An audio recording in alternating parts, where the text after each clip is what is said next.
Salut, salut! Dans cette capsule, je vais prendre un coup. Je veux dire que je vais vous parler du principe d'encapsulation. Alors, l'idée, c'est que de l'encapsulation, c'est un des 4 principes de la programmation orientée objet, qui consiste en fait à dire que les objets, donc si on peut imaginer que cette bouteille ici, cette belle bouteille de bière, est un objet, un de nos objets, ben, ce qui est à l'intérieur de la bouteille de bière doit rester à l'intérieur et on va placer par-dessus un capuchon pour la fermer.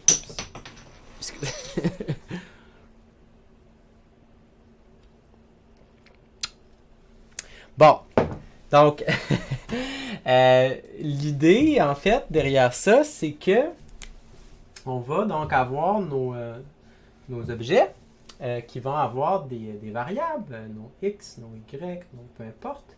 Mais ces variables-là, ok, ce sont comme, elles devraient être, c'est des variables qui sont comme, elles sont privées d'une certaine manière, ok. Elles sont pas à nous, c'est pas à nous d'aller les toucher directement. On doit plutôt être poli et demander, ok, à accéder à cette variable-là en utilisant des services qui sont fournis par l'objet. Et ces services-là, ça va être nos fonctions. Donc, par exemple, les constructeurs, des fonctions du genre move, display, etc. Et il peut peut-être en avoir d'autres. Mais l'idée, c'est qu'on ne va jamais nous directement venir toucher à ces variables-là. On va demander gentiment la permission. Alors, et moi, en fait, ma façon de qualifier cette situation-là, la métaphore que j'aime bien utiliser par rapport à ça, c'est la métaphore du coffee shop, du café du coin. Alors, imaginez que vous allez au café du coin, hein, et votre but, c'est vous voulez avoir un café. Alors, derrière le comptoir, vous vous présentez au comptoir et là, le barista est là, hein, vous attend, prêt à prendre votre commande. Et derrière, il y a tous les ingrédients pour le café. Il y a les grains, les types de grains que vous voulez. Il y a la machine, il y a, etc. Alors, donc, si on n'a pas d'encapsulation, qu'est-ce qu'on fait? Ben, voici, je vous présente une première situation, un premier scénario. Donc, ce qu'on fait, c'est que j'arrive au barista, je regarde le barista dans les yeux, et là, je saute par-dessus le comptoir, je pousse le barista et je me fais mon propre café, ok? Je me fais mon propre café, après ça, je mets l'argent dans la caisse, je calcule tout ça, je mets l'argent que je dois, je laisse un tip et je me sauve avec mon café. Donc ça, c'est la mauvaise manière d'accéder aux fonctions, aux objets. Et vous vous rappelez d'ailleurs que dans l'exemple que j'avais donné au début, j'utilisais quelque chose comme genre, je disais ma patente point X. Donc j'accédais directement à l'objet X pour venir, à la variable X pour venir faire des changements. Hein? Fait que ici, par exemple, si je dis dans mon draw, mettons, je dis, OK, si, par exemple, si mouse pressed, on va dire que quand je bouge la souris, quand j'appuie sur la souris, je pourrais vouloir dire, mettons que ma patente, son size diminue, OK? Moins égale 1, OK? On va dire. Mettons que je veux ça. Je dis, bon, ma patente, elle, quand je clique, je veux que la taille diminue. Bon, fait que ça serait une façon, j'ai le droit de faire ça, ok? C'est pas interdit, comme ce n'est pas interdit de sauter, pogner son café. En fait, c'est interdit, mais en tout cas. Mais processing ne va pas vous empêcher de faire ça, ok? Il s'en fout, le processing, vous pouvez faire ce que vous voulez, mais bon, là, le problème, c'est qu'il y a quelque chose, en tout cas, premièrement, ça fait quelque chose de bizarre, mais c'est surtout que ça, ici, c'est vraiment absolument Pardon. C'est vraiment absolument impoli. OK? Parce que ça brise le principe d'encapsulation. Hein? Vous vous rappelez donc du principe, mon fameux principe ici d'encapsulation, où est-ce que j'avais ma bouteille, mais là j'ai perdu là, ici. J'ai perdu le capuchon. Donc le capuchon qui vient fermer la bouteille, donc je ne devrais pas l'ouvrir. Bon, tout à l'heure je l'ai ouvert, mais je ne devrais pas normalement l'ouvrir, ok?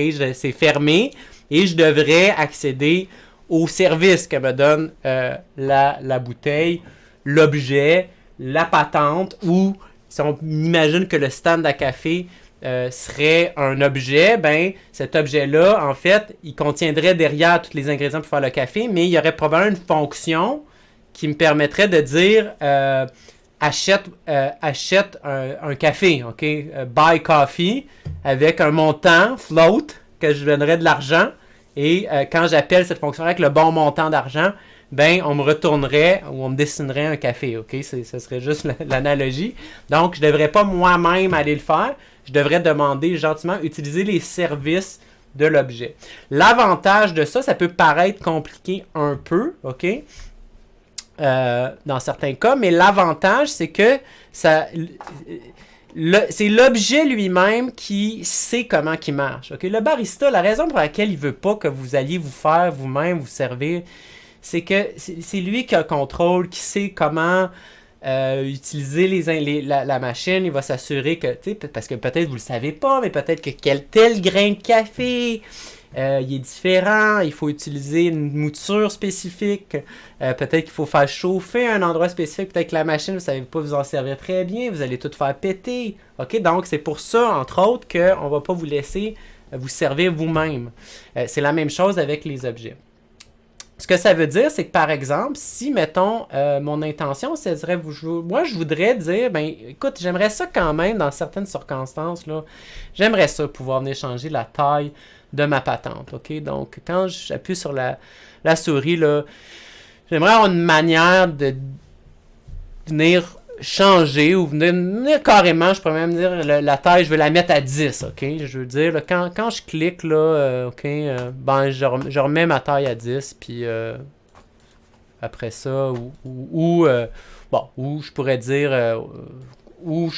ben, je veux effectivement, je veux enlever je veux enlever un, peu importe. Donc, je voudrais pouvoir toucher à ça, mais je veux le faire d'une manière qui convient, qui est respectable, qui est polie. Donc, comment est-ce que je peux faire ça?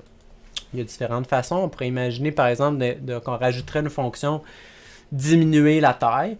Une autre façon, qui est assez commune, c'est qu'on va utiliser, quand on veut pouvoir changer des variables qui sont derrière, on va utiliser des fois des fonctions qu'on appelle des fonctions des getters et des setters, des fonctions qui peuvent permettre d'accéder à une valeur sans la changer, et des fonctions qui permettent de changer la valeur.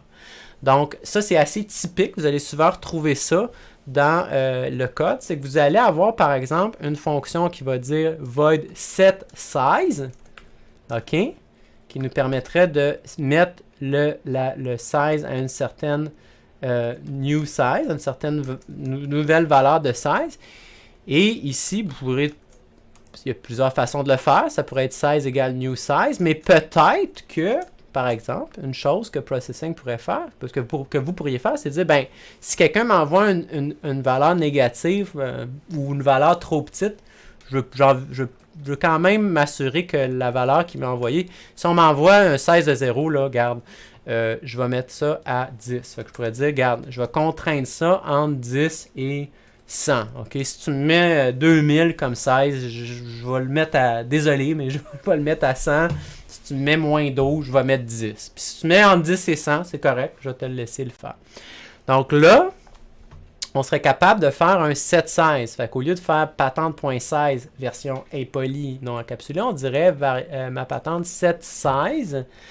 Et là, on pourrait dire ma patente.size moins 1. OK? Fait qu'on prend le size moins 1 et on fait un set size avec ça au moment où j'appuie sur la souris. Fait que quand j'appuie, ça baisse.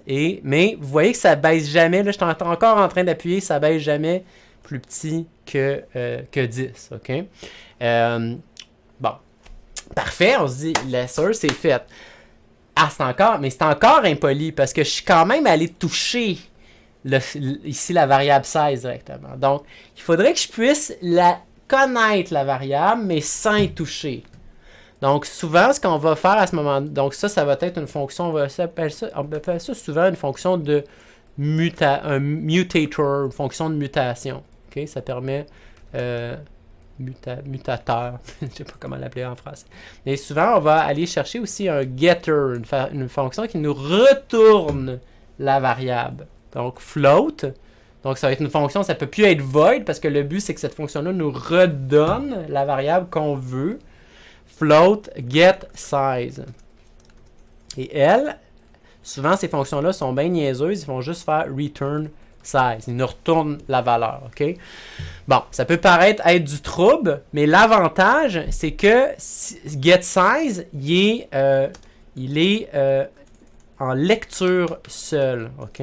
C'est une fonction qui est read-only. Avec ça, tant que j'utilise getSize, jamais je vais pouvoir me tromper et faire une erreur et changer la taille. Okay? Parce que le problème, c'est que si, mettons, par erreur, je fais quelque chose comme ma patente.size moins égale 1, ben, je vais venir changer, je vais venir toucher le size. J'ai le droit de faire ça, mais je veux pas le faire. Je veux m'empêcher de le faire. Donc, jamais je devrais appeler .size. Je devrais toujours appeler .getSize.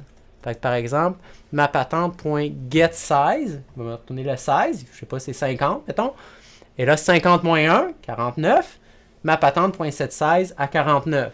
Donc, et là, je vais m'assurer, si à un moment donné, je deviens trop petit, je vais m'assurer que je ne vais pas trop petit. Et là, j'ai, comme toujours, j'ai exactement le même phénomène, mais je le fais de manière polie, donc j'ai respecté les contraintes d'encapsulation. Donc, on va. Donc, je vous laisse essayer d'expérimenter avec ça. Peut-être vous pourriez essayer de vous faire une fonction, par exemple, pour aller setter la valeur de X et Y à un endroit. Mettons, quand je clique sur je pèse sur une touche, je téléporte mon objet à un endroit, à un nouvel endroit. Donc, essayez peut-être de créer vos propres fonctions sans toucher directement aux variables en utilisant le magnifique principe du stand à café. On se laisse là-dessus, puis on continue dans les prochaines capsules à expérimenter avec les objets. Salut, salut!